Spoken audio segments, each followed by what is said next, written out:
Not അസാധുവാക്കലിന് ശേഷമുള്ള ആദ്യ ബഡ്ജറ്റാണ് ധനമന്ത്രി അവതരിപ്പിക്കുന്നത്. എന്ത് വില നൽകിയും സർക്കാരിന്റെ ചിലവുയർത്തി പ്രതിരോധം സൃഷ്ടിക്കാനാണ് പ്രഥമ ലക്ഷ്യം. ഒപ്പം പ്രതിസന്ധി മറികടക്കാൻ പ്രത്യേക പാക്കേജും ഉണ്ടാകും. കിഫ്ബിയിലൂടെ കൂടുതൽ നിക്ഷേപങ്ങൾ കൊണ്ടുവരും. കഴിഞ്ഞ സാമ്പത്തിക വർഷം പ്രതീക്ഷിച്ച നികുതി വരുമാനം ലഭിച്ചില്ലെന്ന് ധനമന്ത്രി തന്നെ സമ്മതിക്കുന്നു. GSTയിലൂടെ ഇത് തിരിച്ചുപിടിക്കാനാകുമെന്നാണ് പ്രതീക്ഷ. സ്ത്രീ സുരക്ഷയ്ക്ക് ചരിത്രത്തിലെ തന്നെ ഏറ്റവും വലിയ നീക്കിയിരിപ്പ് ഈ ബജറ്റിൽ ഉണ്ടാകും.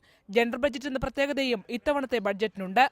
സ്ത്രീ സുരക്ഷാ പദ്ധതികൾ വിജയത്തിലെത്തിക്കാനായില്ലെന്ന വിമർശനം നിലനിൽക്കുന്നതുകൊണ്ട് തന്നെ പദ്ധതി നിർവഹണം വിലയിരുത്താൻ അടുത്ത സാമ്പത്തിക വർഷം മുതൽ ജെൻഡർ ഓഡിറ്റിംഗും ഉണ്ടാകും. KSRTCയുടെ പുനരുദ്ധാരണമാണ് ബഡ്ജറ്റിന്റെ പ്രഥമ ലക്ഷ്യങ്ങളിലൊന്ന്. സുശീൽ ഖന്ന റിപ്പോർട്ടിന്റെ അടിസ്ഥാനത്തിൽ വലിയ മാറ്റമാണ് കോർപ്പറേഷനിൽ നടക്കാൻ പോകുന്നത്.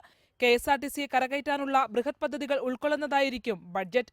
GST നടപ്പിലാക്കുന്നതുകൊണ്ട് തന്നെ വാറ്റ് നികുതി ഇനത്തിൽ മാറ്റമുണ്ടാകില്ല. സർക്കാർ ഡോക്ടർമാരുടെയും അധ്യാപകരുടെയും തസ്തികകൾ കുത്തനെ കൂട്ടാനുള്ള പ്രഖ്യാപനവും ഉണ്ടായേക്കാം. ക്ഷേമ പെൻഷനുകളിൽ മാറ്റമുണ്ടാകില്ല. ആദിവാസി ഗൃഹനിർമ്മാണ പദ്ധതികളുടെ നടത്തിപ്പിൽ പുതുമകളും ഈ ബഡ്ജറ്റിൽ പ്രതീക്ഷിക്കാം. ശരണ്യ സ്നേഹജൻ, റിപ്പോർട്ടർ, തിരുവനന്തപുരം.